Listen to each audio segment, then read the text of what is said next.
टी20 विश्व कप में अब तय हो गई नेपाल की जीत। फिरकी का उस्ताद अब ढाएगा वेस्टइंडीज में कहर। नेपाल क्रिकेट को मिली नई धार। 3 कैरेबियन एक्सपर्ट मिलकर करेंगे मिशन को फतेह।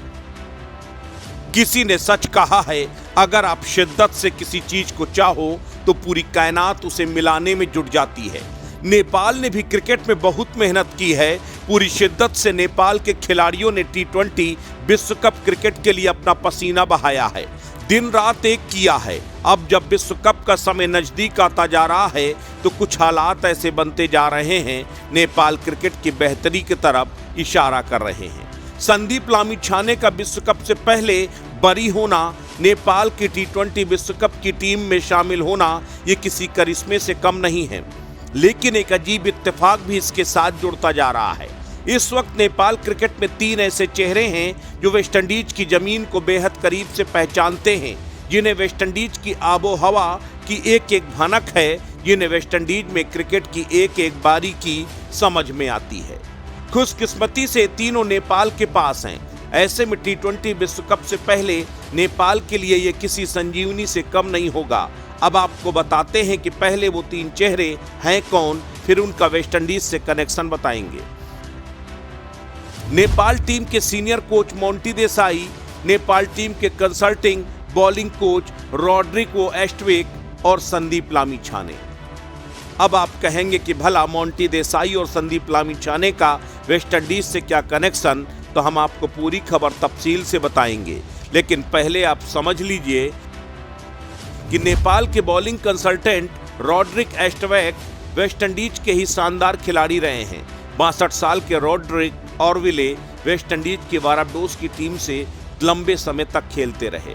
फर्स्ट क्लास क्रिकेट भी वेस्टइंडीज की तरफ से रॉड्रिग ने खेला। इसके साथ रॉड्रिग वेस्टइंडीज टीम के असिस्टेंट कोच भी रह चुके हैं।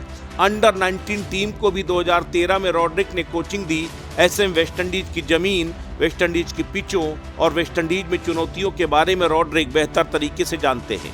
ऐसे में रॉड्रिग की मौजूदगी टीम के बेहद काम आने वाली है।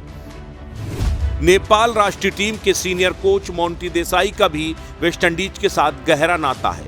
2019 में वो वेस्टइंडीज की राष्ट्रीय टीम में बतौर बल्लेबाजी कोच अपनी सेवाएं दे चुके हैं। 3 सालों तक मोंटी देसाई ने वेस्टइंडीज के खिलाड़ियों को बल्लेबाजी के गुर सिखाए। उसके बाद वो नेपाल के कोच बनाए गए। ऐसे में 3 सालों तक मोंटी देसाई ने वेस्टइंडीज में समय बिताया है।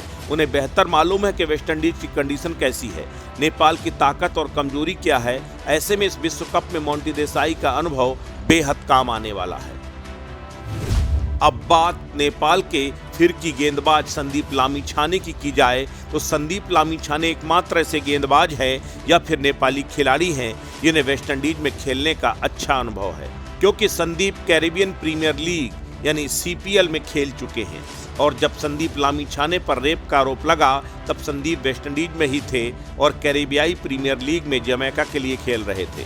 कैरेबियन प्रीमियर लीग खेलने वाले संदीप अकेले नेपाली क्रिकेटर हैं। ऐसे में उन्हें वेस्टइंडीज की जमीन पर खेलने का अच्छा अनुभव भी है और उन्हें मालूम है कि वहां पर गेंदें कैसे स्पिन कराई जाती हैं। ये सिर्फ इत्तेफाक नहीं हो सकता, बल्कि ये कोई संकेत भी है। नेपाल को वेस्टइंडीज में अच्छा प्रदर्शन करना है तो उसमें संदीप लामिछाने जैसे उम्दा फिरकी गेंदबाज की सबसे ज़्यादा जरूरत होगी। संदीप लामिछाने एक ऐसा लेग स्पिनर है कि अगर वो चल गया तो अकेले दम मैच का पासा पलट सकता है। उसमें कुव्वत है कि वो गेंद और बल्ले दोनों से कहर ढा सकता है।